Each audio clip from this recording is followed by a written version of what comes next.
السلام علیکم ورحمۃ اللہ وبرکاتہ۔ امید رکھتا ہوں کہ آپ سب دوست خیریت سے ہوں گے۔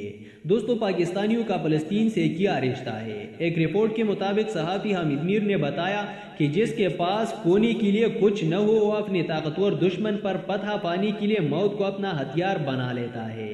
فلسطینیوں کی مزاحمتی تنظیم حماس کو بہت اچھی طرح پتہ تھا کہ اسرائیل پر ایک بڑے حملے کا نتیجہ غزہ کی تباہی کی صورت میں نکل سکتا ہے، لیکن حماس نے دنیا کو صرف یہ بتانا تھا کہ اسرائیل ناقابل شکست نہیں اور مسئلہ فلسطین حل کے بغیر مشرق وسطی میں امن قائم نہیں ہو سکتا۔ اب آپ حماس کو دہشت گرد کہیں یا جنونیوں کا گروہ کہیں، لیکن حماس نے دنیا کو بتا دیا کہ کچھ عرب ممالک کے حکمران اسرائیل کی سہولت کار بن کر مشرق وسطی میں امن قائم نہیں کر سکتے۔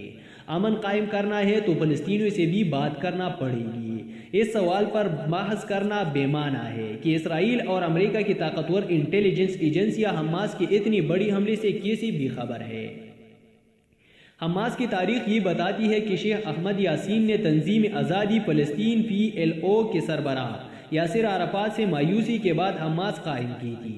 شیخ احمد یاسین کو 2006 میں اسرائیل نے نماز فجر کے وقت میزائل حملے کے ذریعے شہید کر دیا تھا، لہٰذا حماس اور اسرائیل میں کسی بھی قسم کی مفاہمت کا کوئی امکان نہیں تھا۔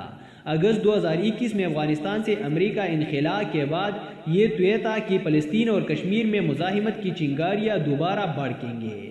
فلسطین اور کشمیر کا آپس میں بہت گہرا تعلق ہے۔ یہ تعلق مجھے 2006 میں لبنان کے شہر بیروت کے علاقے صابرہ اور شتیلہ میں سمجھ آیا۔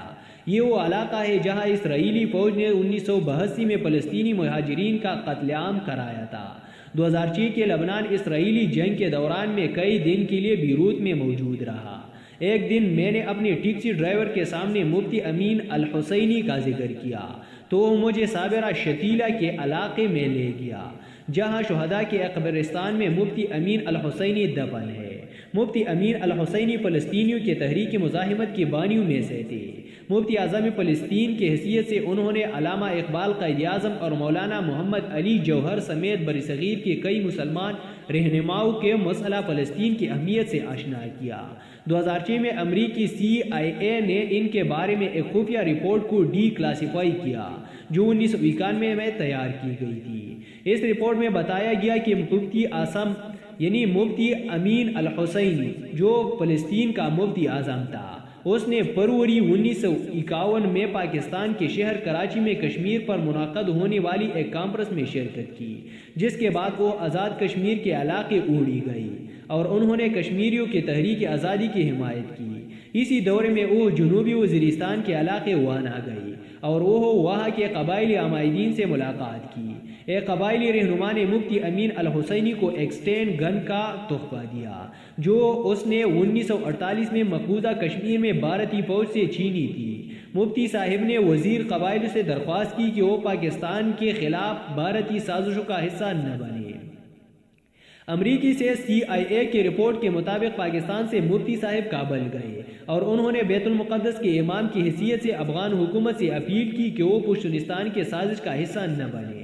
ان کے مزار پر پتخوانی کے بعد مجھے ایک بزرگ فلسطینی ملا اور اس نے کہا کہ وہ بہت سوچتا تھا کہ مفتی اعظم فلسطین کو اتنی دور پاکستان جانے کی کیا ضرورت تھی اور کشمیریوں کی اتنی فکر کیوں تھی، لیکن آج ایک پاکستانی کو ان کے قبر پر دیکھ کر سمجھ آئی کہ فلسطینیوں کے لیے پاکستان کا اتنا پریشان کیوں لاحق ہے، یعنی پاکستان کے عوام فلسطینیوں کے لیے اتنی پریشانی کیوں لاحق رہی ہے۔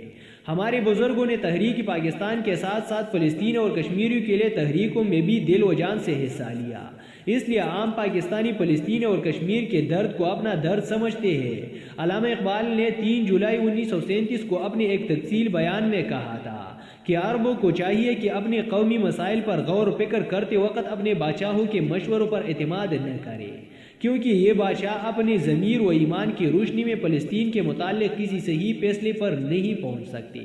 قائد اعظم نے 15 ستمبر 1937 کو مسلم لیگ کے سالانہ اجلاس منعقد لکھنؤ میں مسئلہ فلسطین پر تقریر کرتی ہوئی برطانیہ کو دغاباز قرار دیا۔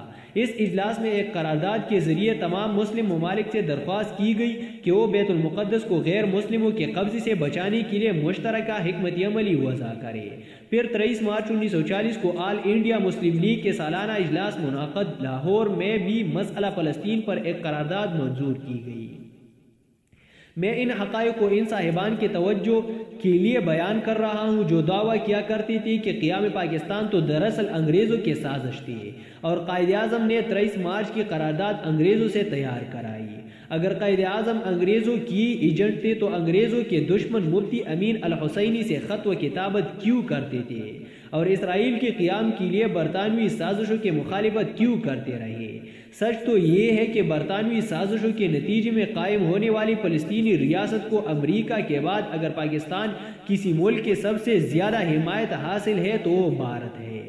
آج بھارت میں مسلمانوں کے ساتھ وہی سلوک ہو رہا ہے جو اسرائیل نے فلسطینیوں کے ساتھ روا رکھا تھا اور اس ظلم و ستم کا رد عمل حماس کے حملے کی صورت میں سامنے آئی۔ تو دوستو آج کی یہ تھی معلوماتی ویڈیو، اگر آپ کو پسند آئی ہے تو ویڈیو کو لائک کریں اور اگر ابھی تک آپ نے ہمارے چینل کو سبسکرائب نہیں کیا ہے تو ابھی ہمارے چینل کو سبسکرائب کریں اور ساتھ ہی بیل آئیکن کو بھی دبائیں تاکہ ہمارے نئے اپلوڈ ہونے والی ویڈیو کا نوٹیفیکیشن آپ کو وقت پر مل سکے۔